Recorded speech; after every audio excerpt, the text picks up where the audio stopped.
አሰላሙ አለይኩም ወራህመቱላሂ ወበረካቱ። ውድ የተከበራችሁ የቻናል ቤተሰብ እንዴት ናችሁ? ሁሉ መልካም አልሐምዱሊላህ፣ ከኛ ሁሉ ሰላም ነው። ዛሬ እስኪ እንግዲህ የምንሄድበት አለ ወደ ገበያም ወደ ወርቅ ቤትም እንግዲህ ገብተን እናያለን የወርቅ ዋጋ እንዴት እንደሆነ።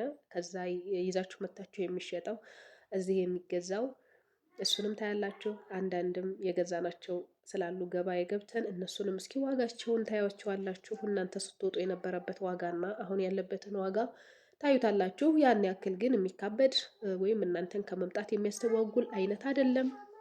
ሁሉም አላህ ባዘዘው ጊዜ የሚሆን ሁን ባለው ጊዜ የሚሆን ነው እንጂ እናንተ ስለመጣችሁ የሚቀንስ ስለሄዳችሁ የሚጨምር ነገር አይደለም። ይሄ የተወደደ አትንጡ ለሚላችሁም አካል በዚሁ አጋጣሚ እንዳሰሙ ልላችሁ ነው። ኑሮ በቃ በፈለገበት ደረጃ ከፍ ሊል ዝቅ ሊል ይችላል፣ ግን እናንተን አይመለከትም። በቃ እንደ ማንኛውም ማህበረሰብ መታችሁ መኖር ትችላላችሁ። ለመምጣት ያሰባችሁ እህቶች እና እንግዲህ እስከ መጨረሻው ቪዲዮ ነውት። ይቺ እንግዲህ ቢሻናቆ ናት። ቢሻናቆ በጠቃላይ ሀይቅ ማለት በጣም ያላደገች የወረደች ከተማ ማለት ናት። እንግዲህ ህዝቡም አስተዳደሩም ብቻ ያው ብዙ የሚቀረው ነገር አለ፣ ግን ህዝቡ ይሰለጥናል። አስተዳደሩ ነው እንጂ ያው በእርግጥ በወዳ በወዲህ የሚሰሩ ነገሮች አሉ። እነሱ ተሰርተው ጠደፍ ጠደፍ ብሎ ተሰርቶ ካለቀ ምናልባት ትንሽ እየሰለጠነ ልትሄድ ትችላለች እንጂ ስትወጡ እንዳገኛችኋት ስትመጡ የምታገኙት ከተማ ብትኖር ሀይቅ ከተማ ነች፣ የምር ማለት ነው። እንደው ቅር ይላችኋል ትናንሽ ከተሞች እንኳ አድገው ስታዩቸው፣ ግን ሀይቅን ያክል ነገር እንደው ሳታድግ ስታዩ ወጣ ብላችሁ ለመዝናናት እኮ አትችሉም። ምኑ ወታችሁ የት ልትሄዱ ምን ልትዝናኑ? ሀይቅ ዳር ያን ያክል አይደለም፣ እንደ ሰፍ የምትሉበት አይነት ቦታ አይደለም። አይመስጣችሁም። ወታችሁ የት ትሄዳላችሁ? የምር ወታችሁ ለመዝናናት ምንም አያመችም ማለት ነው። እና ምንም የሚታይ ነገር ስለሌለ ያ ማለት እድገት ስለሌለ ከተማይቱ ስላላደገች ስላልበለጸገች ነው። እንግዲህ ወደፊት እቅዱ አለ፣ እንግዲህ ተስፋው አለ ትሆናለች በሚል እንግዲህ ዛሬ እዚች ወደ ባንክ ቤትም እንገባለን፣ ወደ ዘምዘም ባንክ እንገባለን፣ ንግዲ ባንክም እንገባለን። ከባጃጃችን ላይ ወርደን ወደ ዘምዘም ባንክ ገባን እና የምናስገባው የአማና ገንዘብ ነበረ። እሱን ገንዘብ አስገባን አስቀመጥን። ከዚህ ወጥተን ወደ ንግድ ባንክ ነበር የገባ ነው። ንግድ ባንክ እንደምታዩት አደባባይ ላይ ይገኛል። በጣም ዛህማ ነው፣ የሰው ብዛት አለ። ደግሞ ትናንትና የወታደር ብዛት ነበር የፈሰሰው። በጣም ንግድ ባንክ በሞባይል ባንኪንግም እንጠቀማለን። ሄዳችሁም ልትጠቀሙ ስትሉ በጣም ብዙ ነው ህዝቡ። በጣም እንግዲህ ትናንትና ማለት የአራዳ ቀን ነው። በጣም ብዙ ሰው ነበረ። ብቻ ከዚያ ወጣን።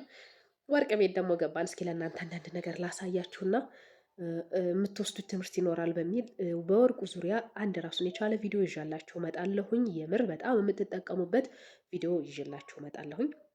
እዚህ ወርቅ ቤት ምንም ወርቅ የለውም። ፈርጥ የጋብቻ ናቸው ያሉት። ይቺ እንደምታዩት ማለት ነው። እነዚህ ወርቆች ብቻ ናቸው ያሉት እንጂ የተቀረ የለውም። ይሄ ሁለተኛው ቅርንጫፋችን ነው። የመጀመሪያው ቅርንጫፋችን አለፍ ብሏል። በቀጣይ ሁሉም ወርቅ ቤቶች ገብቼ አሳያችኋለሁ። ዋጋቸውንም የውጮቹን የሀገር ቤቶችን እናየውና እናንተ ለራሱ የምትወስዱት ትምህርት ይኖራል። እንግዲህ ይሄ ፈርጡ የሀገር ቤት ነው የውጭ ነው ብዬው የውጭ ነው። ግን እነዚህ ፈርጦቹ ካላይ ያሉት እነዚህ ጉጥ ጉጥ የሚል ፈርጥ አለ አይደል? እነሱ አዲስ አበባ ነው የሚሰሩት አለ። እንግዲህ የአዲስ አበባ ስሪት ከዛ የውጭ ምርት ማለት ነው የሚባለው እንግዲህ በሁለቱ ማለት ነው። ብቻ እንደ ወርቅ በጣም ፉም አይደለም፣ እንደ ወርቅ በጣም ቢጫ ሆኖ አታዩትም። ፈዘዝ ያለ ነገር ነው። ብቻ ይሄ 1 ግራም 17,000 18,000 ነው። ይሄ የሀገር ውስጡ ማለት ነው። ብር ለራሱ ይሸጣል። የሚገርማችሁ ይሄ እናንተ እዛ የናቃችሁት ብር አረብ ሀገር የናቃችሁት ብር እዚህ ይሸጣል። ዋጋ አለ የሚገርማችሁ ማለት ነው። እንግዲህ ይሄ ለራሱ ብሩ 1 ግራም በስንት ነው ያለኝ? በ400 ብር ነው ያለኝ። እንግዲህ 1 ግራም በ400 ብር ነው አለኝ ከማጫወቻው ውጭ ማለት ነው። አስቡት፣ ብሸጡትም ዋጋ ያወጣል ማለት ነው። ብር እንኳን ወርቅ ማለት ነው። እና ወርቅ ቤት ላይ ገብቼ ራሴን እንደው ጉድ ብዬ ነው የወጣሁት ማለት ነው። ከዛ ይዛችሁ ወርቅ ብትመጡ ምን ያክል ትርፋማ እንደሆናችሁ እኔ በሚቀጥለው በደንብ ለእናንተ ልሰራላችሁ እፈልጋለሁ። በተለይ በዚህ በወርቅ ዙሪያ ላይ እህቶቼ ወርቅና ብርን ብታስቀምጡት ጠቃሚ ነው። ወርቅን ብር ስላችሁ ይሄ ብሩ ሳይሆን ብሩ ገንዘቡ ጥሬ ገንዘቡንም ይዛችሁ በዙ ደግሞ በተጓዳኝ ጎን ለጎን ደግሞ ወርቅን ገዝታችሁ ብታስቀምጡ ልላችሁ ነው። ቀጣይ ይሄ ምስር ክክ ነው። ይሄ አንዱ ጣሳ 300 ብር ነው። አንዱ ጣሳ 300 ብር ማለት ነው። ይሄ ደግሞ የውጩ ምስር ድፍን እሱ 300 ነው። ይችኛይቱ ደግሞ ጥቁሯ ደግሞ ኖርማሊ ምስር ደግሞ 350 ነው። 350 ጣሳው ማለት ነው የምነግራችሁ። እንደገና ደግሞ አተር ክኩ ደግሞ ይሄ 250 ነው። 200 ጣሳ ማለት ነው። 250 ብር ነው። በቃ ሰው እየገዛ ይኖራል። በቃ እንደማንኛውም ሰው ይገዛል። በቃ ይሄ ደግሞ ገብስ ነው። አንዱ ጣሳ ይሄ ቡቅሪ ነው። ጎረቤት ግዢ ተብዬ እንግዲህ አስይዘውኝ ነው። ይሄ ለቡቅሪ የሚሆን አንድ ጣሳ 75 ብር፣ ሁለቱን ጣሳ 150 ብር ገዛሁኝ። ከዛ ብቅል ደግሞ 60 ብር ገዝቻለሁኝ። ድንች ደግሞ እንደምታዩት ድንቹ አንዱ ኪሎ 60 ብር ነው። አንዱ ኪሎ 60 ብር፣ ሽንኩርት 70 ብር ይላሉ። ካሮቱን ደግሞ ይሄንን 20 ብር ነው የገዛሁት። በእርግጥ በኋላ ላይ ቤት ያንጥቼ እያየሁ ነበርና የቀጣልኩትም ገንዘብ ካለኝ እያልኩኝ እያየሁ ነበርና እንግዲህ እንደምታዩት ዘወር ዘወር ብለን ቃሪያውንም ቲማቲሙንም ታዩታላችሁ። ገበያይቱ ያው እንደምታዩት ነው። ብዙም በቃ ያችው ድሮ የነበረችው ገበያ አለ አይደለ? ድሮ የነበረችው ገበያ እስከ የሚሸጡባት ምን ነበር የሚሸጠው? እንደዚህ ምንድነው አትክልቶች ናቸው፣ ልብሶች ናቸው የሚሸጡት የሚለውን ስትመጡ እዛው ቦታ ላይ ታገኟቸዋላችሁ ማለት ነው። እና ከዛ እየተመለስን ነበረ እንግዲህ ቸፈሬስ እያልን በፈረሳችን እየተመለስን ነው። ይሄ አካባቢው እንደምታዩት ቢሻናቆ ነው። ልንከራበት ነበረ እግሩ ጥፍ ብሎ ፈረሱ ማለት ነው። ከፊት ለፊት በጣም ነው የሚያሳዝኑት የምር እግሩ ጥፍ ሲል እኛ ወደ ላይ ጓን ብለን መልሰን ተመለስን ወደ መቀመጫችን ማለት ነው። የሚገርማቸው እና ያው ብዙ ሰው ያውቃል እንግዲህ ከጋሪ ላይ መከርበትን ብዙ ሰው ይፈራዋል። እንደውም ጋሪ ላይ ለመውጣት በጣም ነው የሚያሳዝኑት። እህል ተጭኖ ሰው ተጭኖ አንድ ጋሪ ሲስብ አንድ ፈረስ ሲስብ ያሳዝናሉ የምር።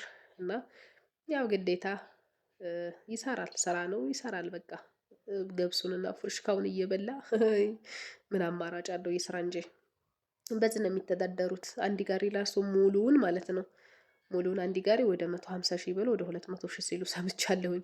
እና ይዤ የመጣሁትን ለቀርጽላችሁ ብዬ ዋጋውን ምናልባት እዛ ስላልነገርኳችሁ ብዬ እያንዳንዱን ነገር እዚህ ቤቴ መጥቼ የገዛኋቸውን እያየሁኝ ነበረ። እንደምታዩት ነው። ይሄ ምስሩም ይሄ እንግዲህ አንዱ ጣሳ 250 ብር፣ ምስር ክኩ ደግሞ 300 ብር ነው። እንዳያችሁት ነው። ቅድም 300 ነው ምስሩ።